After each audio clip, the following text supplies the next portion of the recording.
Tuhan, terima kasih atas penyertaan-Mu pada hari ini sehingga kami masih bisa mengikuti ibadah pemuda pada hari ini ya Tuhan.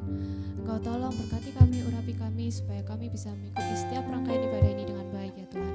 Kami serahkan ibadah ini ke dalam tangan-Mu, hanya di dalam nama Tuhan Yesus kami sudah berdoa dan mengucap syukur. Haleluya, amin. Sebab Tuhan baik, sebab Tuhan baik, sebab Tuhan baik, anugerahnya kekal selamanya. Sebab Tuhan baik, sebab Tuhan baik, sebab Tuhan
kejayaan sampai selama-lamanya di hadapan tahta kudus-Mu. Ku sembah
Halo, Shalom, Sakinah Yuda, selamat sore. Oke, hari ini kita akan mendengarkan dari sebagian firman Tuhan. Bu Wiwi akan berdoa. Ya, kita akan berdoa. Bapa dalam surga, mengucap syukur untuk sore hari ini. Engkau telah menghimpunkan setiap kami yang ada. Kami akan berbincang, kami akan men-sharekan Tuhan Yesus hal-hal yang ada di sekitar kami. Kiranya Tuhan akan menolong, memberkati.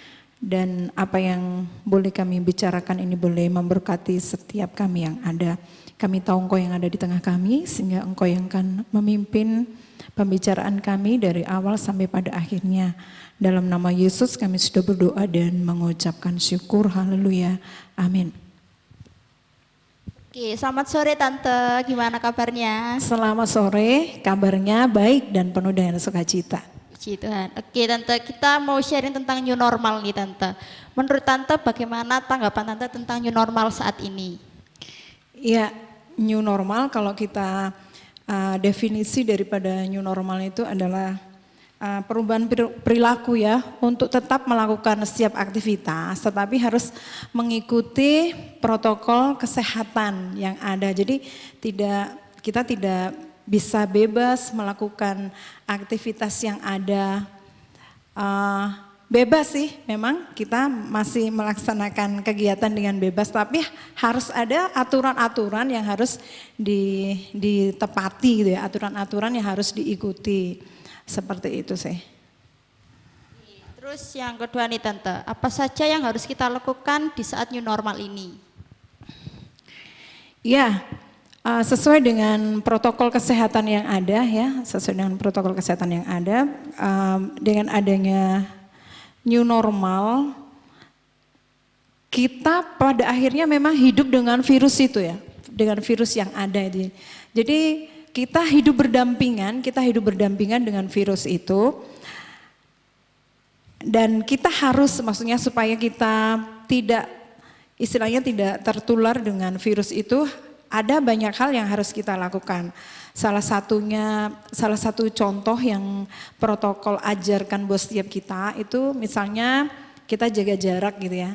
Jaga jarak, duduknya harus 1 meter gitu ya. Duduk 1 meter. Terus apalagi kita tidak boleh sering-sering berkerumun begitu ya. Sering-sering berkerumun dengan orang-orang yang kita kasihi atau orang-orang yang ada di sekitar kita dengan bebas begitu. Terus kita juga dibiasakan pakai masker. Kita hari ini enggak pakai masker ya. Ya harusnya kita pakai masker ya, pakai masker. Kenapa dikatakan aktivitas itu seperti biasa tapi dikatakan new normal, sesuatu yang baru? Karena apa? Biasanya mungkin kita dari mana-mana atau datang dari mana, kita nggak pernah cuci tangan, kita nggak pernah cuci kaki seperti itu ya. Kita pergi, kita datang, kehidupan kita biasa-biasa saja. Tetapi setelah adanya COVID-19 ini yang dikatakan baru itu, kebiasaan kita itu jadinya diubah begitu ya. Jadi kita harus cuci tangan dulu gitu. Dulu kita bisa cipika-cipiki, sekarang enggak bisa lagi seperti itu ya. Ya karena hal-hal itulah yang nantinya itu yang akan bisa menularkan penyakit itu, sehingga ada istilah new normal dalam kehidupan kita di saat-saat ini seperti itu. Terus menurut Tante, apakah sudah efektifkah new normal saat ini yang diterapkan untuk saat ini? Saya pikir kurang efektif ya. Saya pikir kurang efektif karena namanya virus kan enggak kelihatan. Namanya virus itu enggak kelihatan ya. Memang kalau misalnya ditetapkan new normal itu kan tujuannya memang supaya perekonomian itu bisa tetap berjalan dengan baik begitu ya. Bisa berjalan dengan baik, tetapi harusnya yang menjadi pelaku atau yang menjadi pekerja yang menjalankan perekonomian hanya itu saja harusnya. Jadi istilahnya gini, kalau saya bekerja, harusnya saya yang bekerja begitu, saya yang bekerja. Tapi orang-orang yang ada di rumah yang tidak bekerja ya lebih baik nggak usah gitu ya, lebih baik tinggal di rumah saja gitu ya. Ya kurang efektifnya kalau kita lihat di supermarket itu masih bisa kita bersentuhan gitu ya, kita masih bisa bersentuhan secara langsung dan belum tentu gitu ya orang yang kita sentuh ini sebetulnya dia sudah kena COVID itu, sebenarnya dia sudah kena COVID itu, tetapi karena ada istilah gini ya, istilah orang dalam pantauan gitu ya, atau orang yang sebetulnya imunnya bagus, saya sebetulnya sudah kena virus itu ya, saya sudah kena COVID-19 itu, saya kena, tetapi karena imun saya bagus, saya tetap sehat gitu ya, saya tetap sehat. Tetapi kamu misalnya, terus saya sentuh kamu, begitu ya, saya sentuh kamu, bisa saja kamu tertular karena kondisimu tidak fit. Nah, saya pikir new normal itu belum bisa diterapkan, gitu ya, belum bisa diterapkan dengan baik. Terus apalagi ini anak-anak yang masih sekolah juga ya, makanya pemerintah itu memberi batasan. Usia 60 tahun ke atas, orang tua tidak boleh sama sekali untuk dia pergi, untuk mereka bisa berkomunikasi, atau anak-anak juga, anak-anak seperti itu. Jadi kalau menurut saya kurang tepat ya, kurang tepat karena apa? Bisa merugikan orang-orang, masih bisa merugikan orang-orang yang ada di sekitar kita karena tertularnya virus ini, seperti itu. Jadi menurut Tante belum efektif nih ya Tante ya. Terus apa saja yang harus dilakukan agar kita juga bisa menjadi terang bagi sesama di masa new normal ini Tante? Nah sebagai anak-anak Tuhan, saya pikir gitu ya, sebagai anak-anak Tuhan, Ya, ikuti gitu ya, ikuti aturan-aturan yang ada seperti itu ya. Di dalam Amsal 1 ayat yang ke-7 dibilang gini, takut akan Tuhan adalah permulaan pengetahuan, seperti itu ya. Takut akan Tuhan adalah permulaan pengetahuan. Jadi seharusnya kita ini ya, seharusnya anak-anak Tuhan itu menjadi contoh, menjadi teladan buat teman-teman yang ada di sekitar kita. Jadi yang dulunya mungkin masih suka kumpul-kumpul ya boleh sih ya, tapi harus ada ini jaga jarak seperti itu ya, harus ada jaga jarak ya tadi itu pakai namanya kehidupan yang baru begitu ya, namanya kehidupan yang baru yang biasanya kita lakukan dengan seenaknya kita sekarang tidak lagi, ada batasan gitu ya, ada batasan supaya yaitu kita tidak merugikan dan kita juga tidak dirugikan. Harus tetap menjadi teladan ya, hidupnya nggak boleh sembarangan kayak gitu ya, nggak boleh sembarangan. Kalau misalnya pemerintah tetapkan aturan seperti saya lupa ya, ada aturan keputusan presiden, saya lupa bunyinya itu di keputusan presiden nomor 11 tahun 2020 itu paling tidak itu adalah batasan-batasan yang harus dilakukan oleh semua masyarakat di Indonesia supaya COVID-19 boleh terputuskan dan kehidupan new normal tetap dijalankan. Tapi harus tetap ikuti protokol-protokol kesehatan yang ada kayak gitu. Yang terakhir nih Tante, bagaimana pesan Tante buat pemuda Kristen menghadapi new normal? Iya, pesannya kalau tadi Amsal 1 ayat 7 dikatakan takut akan Tuhan adalah permuliaan pengetahuan. Teman-teman, jangan kita menjadi orang-orang yang tidak bisa dibilangin kayak gitu ya, tidak bisa dibilangin. Mari kita menghormati, menghargai pemerintah sebagai wakil Allah sehingga kita akan mengikuti aturan-aturan yang pemerintah lakukan. Dan yang kedua, jangan sampai kita merasa, saya anak Tuhan pasti saya dijagai. Benar, itu memang benar ya. Tetapi kita kan nggak tahu. Makanya namanya virus kan nggak kelihatan. Saya sering kali katakan gini, coba virus itu kelihatan dan misalnya orang yang tertular itu langsung kena borok begitu ya, kena borok pasti mereka akan takut gitu ya. Mereka akan takut lihat kok borokan. Nah, itu kena virus itu kan kayak gitu ya. Tetapi karena ini tidak kelihatan, makanya pesannya ya harus dapat menjaga diri gitu ya, menjaga diri dengan baik dengan protokol-protokol kesehatan yang ada.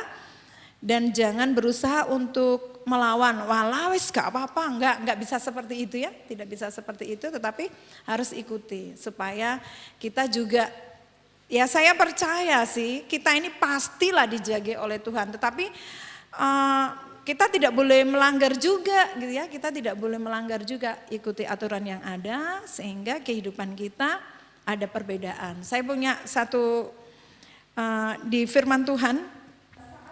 Kenapa itu bangsa Israel pada saat dia di negeri Mesir, dia tidak kena tulah.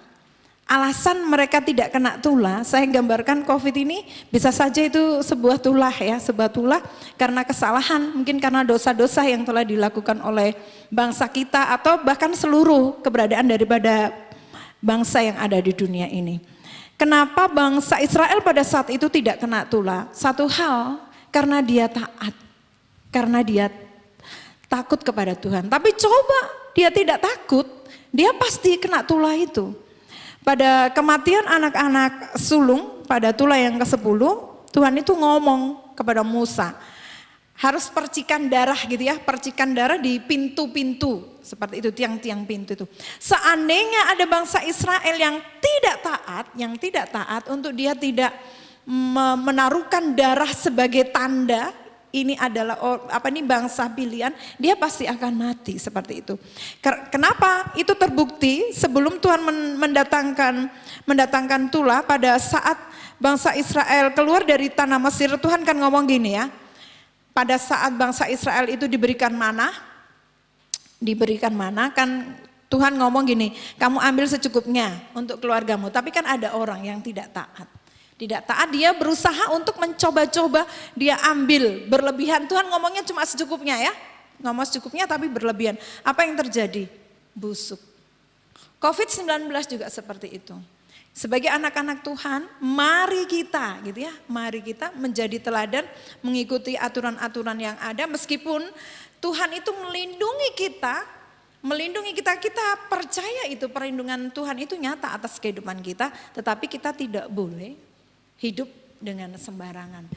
Yang pasti itu takut kepada Tuhan ya, takut kepada Tuhan, ikuti aturan-aturan yang ada, kita berdoa, tetap berdoa supaya apa? Tulah ini, saya pikir ini saya katakan sebuah tulah supaya Tuhan segera melalukannya. Sampai pada akhirnya vaksin mungkin itu yang akan dipakai oleh Tuhan atau enggak tahulah bagaimana caranya Tuhan untuk nulungi ya, untuk melepaskan epidemi yang sedang dialami oleh seluruh bangsa. Itu saja yang bisa disampaikan. Terima kasih Tante untuk sharingnya hari ini. Semoga teman-teman juga dalam lindungan Tuhan Yesus selalu. Mari kita tutup firman Tuhan ini. Tante Iwi yang berdoa. Oke.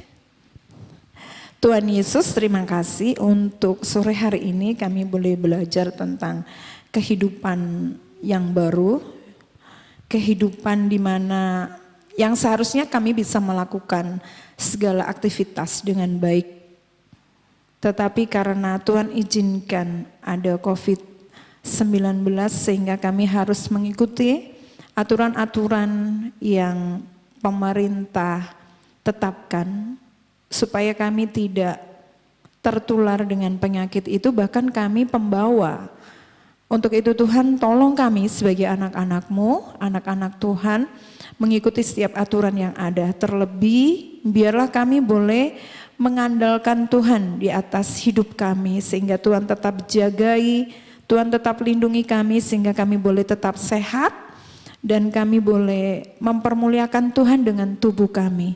Terima kasih Tuhan, kami juga mau pakai seluruh kehidupan yang telah Tuhan percayakan di masa muda kami untuk Engkau pakai sebagai alat kemuliaan Tuhan.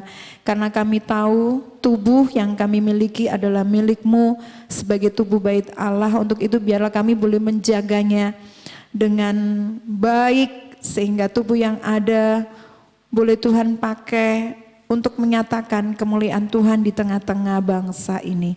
Terima kasih Tuhan Yesus, pada malam hari ini kami juga akan berdoa untuk pemuda Sakinah. Kiranya Tuhan tetap menganugerahkan sukacita, menganugerahkan pertolongan, hikmat marifat buat mereka yang sedang bersekolah, mereka yang sedang melakukan perkuliahan. Bahkan kami berdoa juga yang bekerja, Tuhan juga akan memberkati kehidupan mereka. Kami juga taruhkan masa depan mereka ke dalam tangan Tuhan, supaya mereka sungguh-sungguh takut dan gentar akan Engkau. Sehingga masa depan sungguh ada dan harapan kami tidak akan hilang, itu janji-Mu dan itu yang akan Tuhan kerjakan atas kehidupan mereka. Berdoa untuk gereja kami, kiranya Tuhan juga yang akan menolong, bahkan kerinduan kami untuk memiliki satu tempat ibadah yang permanen, Tuhan akan menyediakan itu buat kami. Bahkan kami juga tetap berdoa untuk bangsa dan negara kami, bahkan kota kami, kiranya Tuhan akan mengaruniakan hikmat-Mu buat setiap pemimpin kami, sehingga setiap pemimpin kami boleh Tuhan pakai untuk menyelesaikan persoalan yang sedang dihadapi oleh bangsa dan negara ini. Terima kasih Tuhan, ini yang menjadi syafaat kami, bahkan terima kasih kami tahu Engkau yang ada di tengah kami juga mohon berkat yang daripada Tuhan. Kami percaya Engkau yang ada di tengah kami sehingga Engkau akan memberkati kami dengan berkat yang datang dari Allah Bapa pencipta langit dan bumi, dari Yesus Kristus yang telah menebus, bahkan yang telah membentengi kami, bahkan persekutuan Roh Kudus yang akan memberikan penghiburan, kekuatan dari hari ini sampai Maranatha, sampai Tuhan Yesus datang kali yang kedua. Haleluya. Amin.